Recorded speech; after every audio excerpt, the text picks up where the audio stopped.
Hawthorne Asylum. Just the name sends chills down your spine.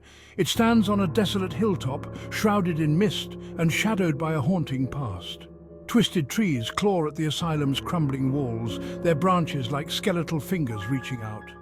The air is heavy with the weight of untold suffering, a chilling reminder of the horrors that unfolded within. Hawthorne was once a beacon of hope, a sanctuary for the mentally ill. Now it's a decaying monument to despair. The air crackles with an unseen energy, a palpable darkness that seeps into your bones. It's a place where whispers follow you, and the shadows seem to move on their own. Hawthorne doesn't just hold memories, it holds onto them with a vengeance. Dr. Emily Harper, a young psychiatrist known for her empathy and courage, arrived at Hawthorne on a mission. She had heard the whispers, the stories of the tormented souls that once roamed its halls.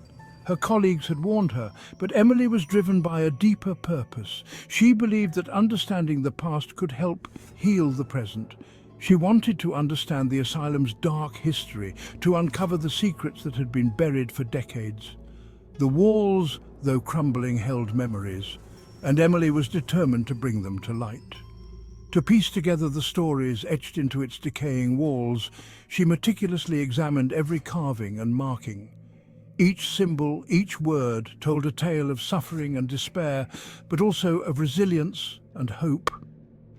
Driven by a thirst for knowledge and a desire to help those beyond the veil, she stepped across the threshold, unaware of the nightmare that awaited her. The air inside was thick with the weight of forgotten sorrows. Dr. Emily Harper as Dr. Emily Harper.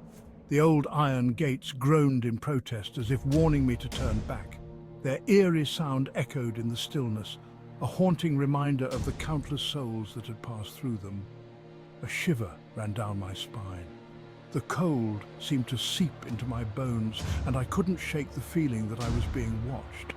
The asylum seemed to watch me, its vacant windows like empty eyes boring into my soul. Each step I took felt heavier, as if the building itself was trying to hold me back.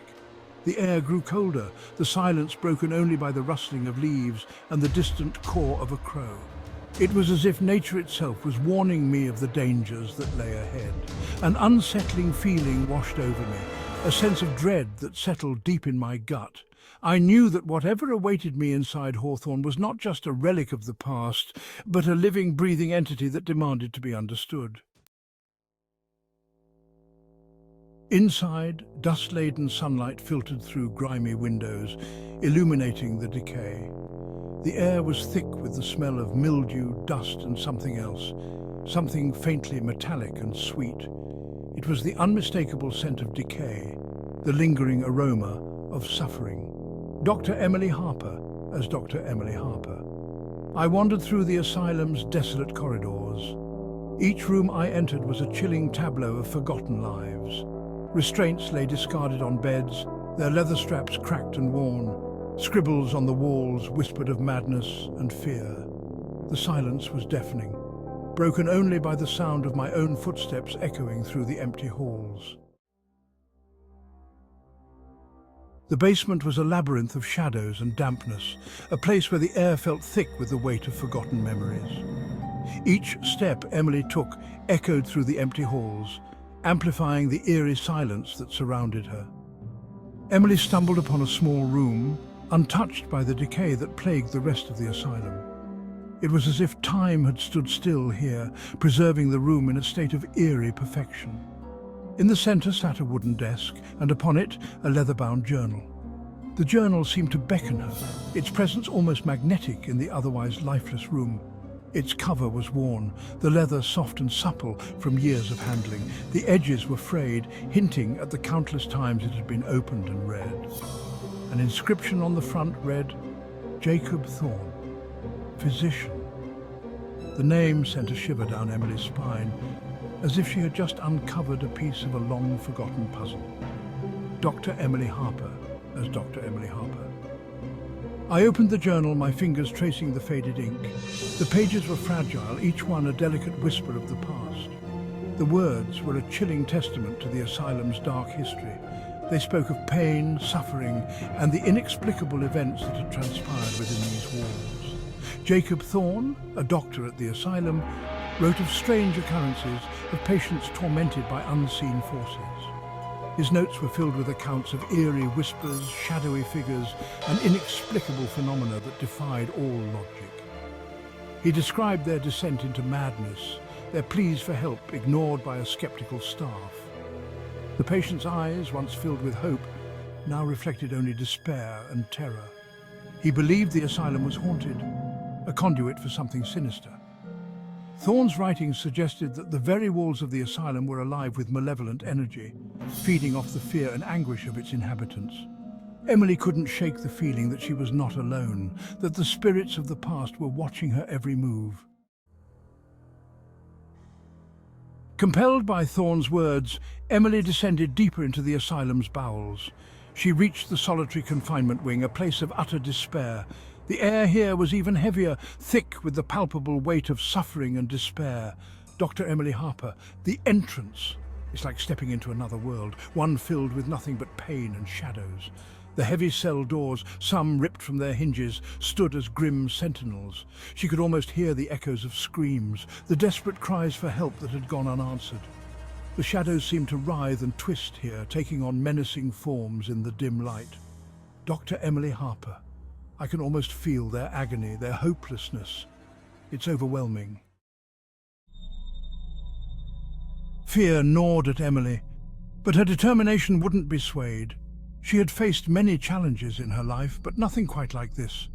The abandoned building loomed around her, its dark corners whispering secrets of the past. Every creak and groan of the old structure sent shivers down her spine, but she knew she couldn't turn back now. She decided to conduct a protective ritual using a silver locket, passed down from her grandmother, a woman who dabbled in ancient folklore. This locket was more than just a piece of jewelry. It was a symbol of hope and strength, a beacon in the darkness. Emily remembered the stories her grandmother used to tell, tales of protection and ancient magic. She held the locket, its cool metal, a comfort against her clammy skin. The intricate designs on its surface seemed to glow faintly in the dim light, as if responding to her touch. Her hand trembled, not just from fear, but from the weight of the responsibility she now carried. Dr. Emily Harper. This locket, it has to work. It was her last hope, a fragile thread she clung to in the face of overwhelming darkness. She had to believe in its power, in the legacy her grandmother had left her. Grandmother always said it held powerful protection. Those words echoed in her mind, giving her the strength to continue. She could almost hear her grandmother's voice, calm and reassuring, guiding her through the ritual. Standing in the center of a makeshift pentagram of salt, she whispered an ancient incantation, her voice trembling slightly. The words were foreign, yet familiar, as if they had been etched into her soul. Each syllable seemed to resonate with the very fabric of the universe, calling forth energies beyond her comprehension. She called upon benevolent spirits, asking for their protection against the forces that haunted this place. The air around her grew thick with anticipation, and she could feel the presence of unseen entities gathering, drawn by her plea. Dr. Emily Harper. Spirits of light, protect me from the darkness that surrounds this place. Her voice was steady now, filled with a newfound confidence. She could sense the spirits responding, their energy mingling with her own. The air crackled with energy, and the shadows seemed to recede for a moment, as if held at bay by an unseen force. It was a small victory, but it gave her hope. She could feel the protective barrier forming around her, a shield against the malevolent forces that sought to harm her. Dr. Emily Harper. It's working. I can feel it. Please keep me safe. Relief washed over her, but the fear was still there, lurking in the corners of her mind. She knew this was just the beginning, and that she would need all the strength and courage she could muster to face what lay ahead. Section 7. A harrowing escape, freedom's embrace. Suddenly a gut-wrenching scream pierced the silence. It seemed to come from everywhere and nowhere at once. Panicked, I fled back towards the entrance.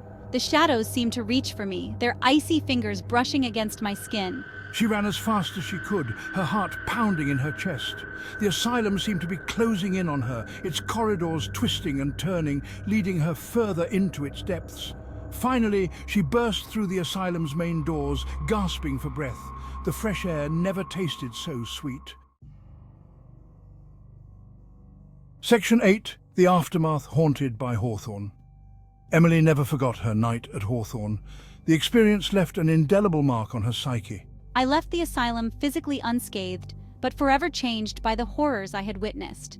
I couldn't shake the feeling of being watched, the sensation of unseen eyes tracking my every move. Sleep offered no escape. Nightmares plagued her, vivid and terrifying, filled with the screams of the damned and the chilling presence of something truly evil. Section 9. Hawthorne's Secrets, a Final Word. Hawthorne Asylum remains abandoned, a chilling testament to the horrors of the past. Its secrets remain locked within its decaying walls, guarded by the spirits of those who suffered and died within. The whispers continue, carried on the wind, a chilling reminder of the darkness that pervades this place. Hawthorne stands as a warning, a chilling reminder that some doors are best left unopened, some places better left undisturbed. Section 10. Conclusion. Hawthorne is a place where the veil between our world and the next is thin. It's a place where the echoes of the past linger, whispering their tales of madness and despair. It's a place that reminds us that some things are best left forgotten, some doors best left closed. But for those brave enough to listen, Hawthorne offers a chilling glimpse into the abyss, a terrifying reminder of the darkness that lurks at the edge of our reality.